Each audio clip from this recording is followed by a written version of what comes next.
Here are your headlines. It's election day again, and for Boise voters, folks are heading back to the polls for a runoff between incumbent Mayor Dave Beater and City Council President Lauren McLean. McLean earned a higher percentage of the vote during the general election in November, but neither candidate reached the majority needed to win out.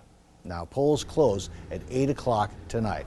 A historic day for St. Luke's Hospital and its cancer care unit.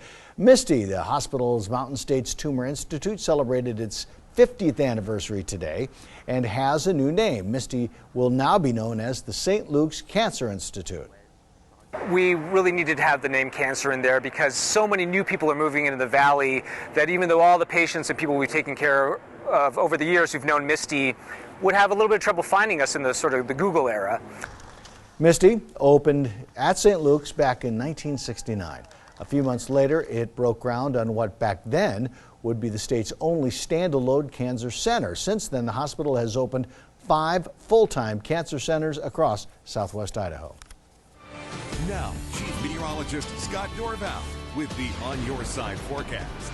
All right, we take a look at the numbers today. Temperature-wise, you see this big hole in our colors up there. Cold weather in the Stanley Sun Valley area where the skies have been clearing at night, but overcast has been keeping low temperatures near freezing in many locations. Even Bogus Basin not really getting cold enough to make snow because it has, when you had these inversions set in, and that's pretty much what we have, a little bit of an inversion forming with the similar temperatures.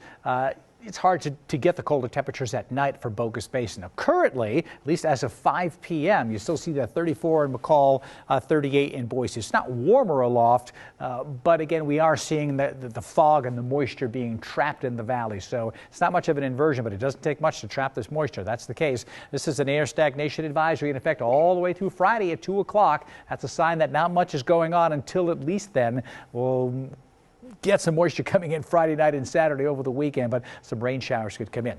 Visibilities as of this moment, you see between 1 and 5 miles, but overnight tonight it is likely a dense fog advisory will be issued. Some places will have extremely low visibility in pockets, and so keep that in mind when you wake up tomorrow. Our fog forecast, 6, 7 o'clock in the morning, real dense fog. And advisory is likely. We'll keep you updated on that. Visibility, of course, will improve pretty quickly later in the day, except in the Western Valley. It may hang on, and the cloud cover might even break to give us a little bit of sunshine in Ada County tomorrow as we go partly cloudy. Further to the west could stay mostly cloudy like it was for everybody today. Next storm system over the weekend, Friday night through Sunday. If you're heading to the football game, there may be a dry period for part of the game, but I would prepare for some showers, but mild temperatures in the 40s and then drier next week, at least the first part of next week. That is your latest update. Check back right here for more updates to come.